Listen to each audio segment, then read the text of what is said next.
Christian and his friends are digging 20 meters down, taking turns at 24-hour shifts.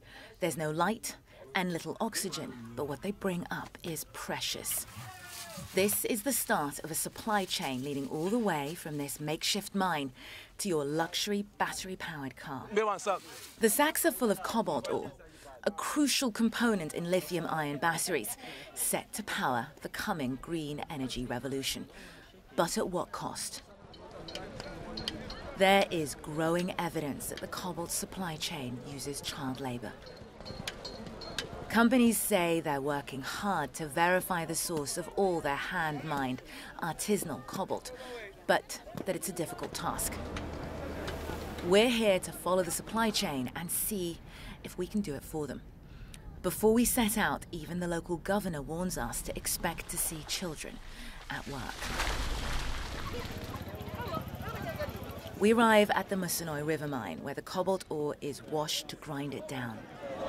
Although we've been given permission to film here, as soon as they see us, officials begin to scare the children away. Not all of them, though, are fast enough. Some work on. One young boy staggers under his load. His friend sees the camera, and he drops his sack. They've clearly been warned. A mining ministry official spots this boy carrying cobalt has been captured by our cameras.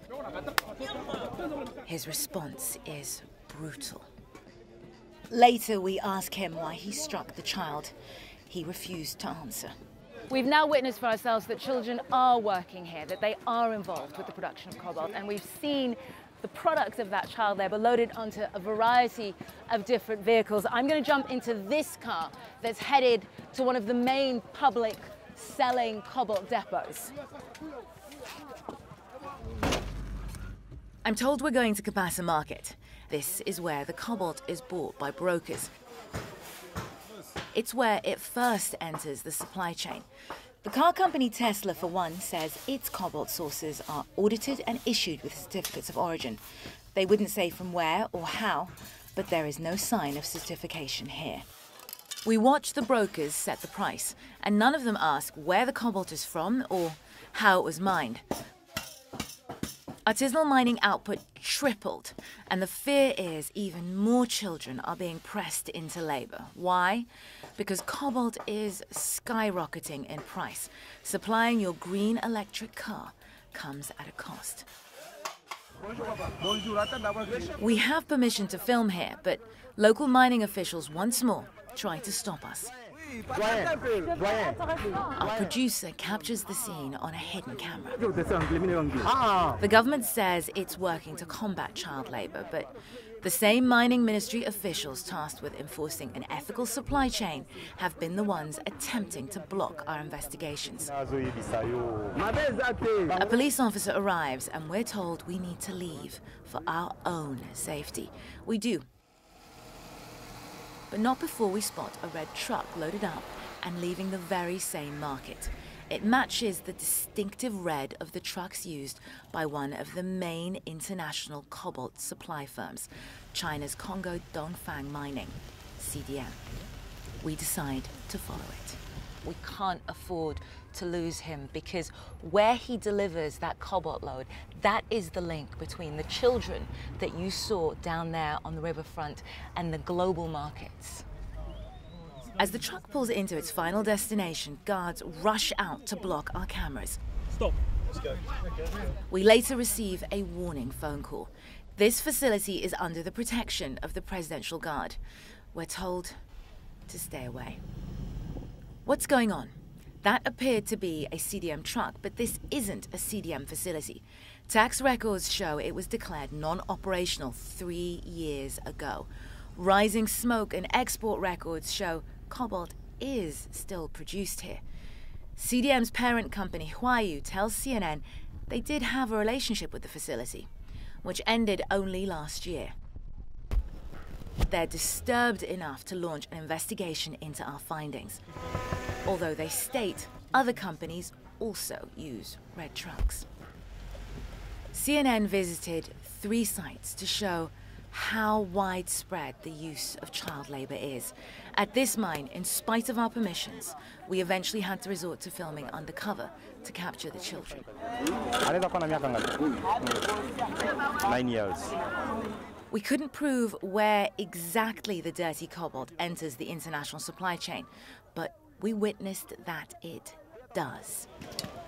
Mercedes-Benz, Tesla, Fiat Chrysler, among others, say they have a zero-tolerance policy for the use of child labor, but they acknowledge they are unable to fully map their supply chain due to its complex nature. Car makers simply cannot promise consumers their products are 100% child labor free. This is the artisanal mining cooperative called Kasulu. It's run by the main international supplier, CDM. Rows and rows of red trucks like the one we followed await pickup here. Access and entry are controlled to block the presence of children, and certificates of origin, CDM say, are dispensed in controlled circumstances. This is what the big brand names who source their cobalt from Congo believe governs their supply. But this is the exception, not the norm. The cobalt from Kasulu accounts for less than a quarter of the country's artisanal cobalt export. Here, the Ministry of Mining has to countersign for the certificate of origin to be considered valid. So, the very same entity whose officials CNN found complicit in hiding the presence of child labor at the artisanal mines we visited is responsible for certifying the cobalt here is child labor free. After 10 days in Congo, our contacts advise us to leave for our own safety. But what have we learned? At the main markets, nobody asks where the cobalt for sale is mined or how. We followed a truck to an operation that is pumping dirty cobalt into the international supply chain under the aegis of the Congolese Presidential Guard. We witnessed mining ministry officials harassing children to hide them from our cameras, while others blocked our filming. All employed by the same Congolese authority car makers entrust to issue the certification. But from what we've witnessed, it's clear no manufacturer can fully assure you that your electric car is truly ethical. And as demand for essential cobalt soars, it's children like this little boy who are paying the real price. Nima Elbagir, CNN, Kolwezi, the Democratic Republic of Congo.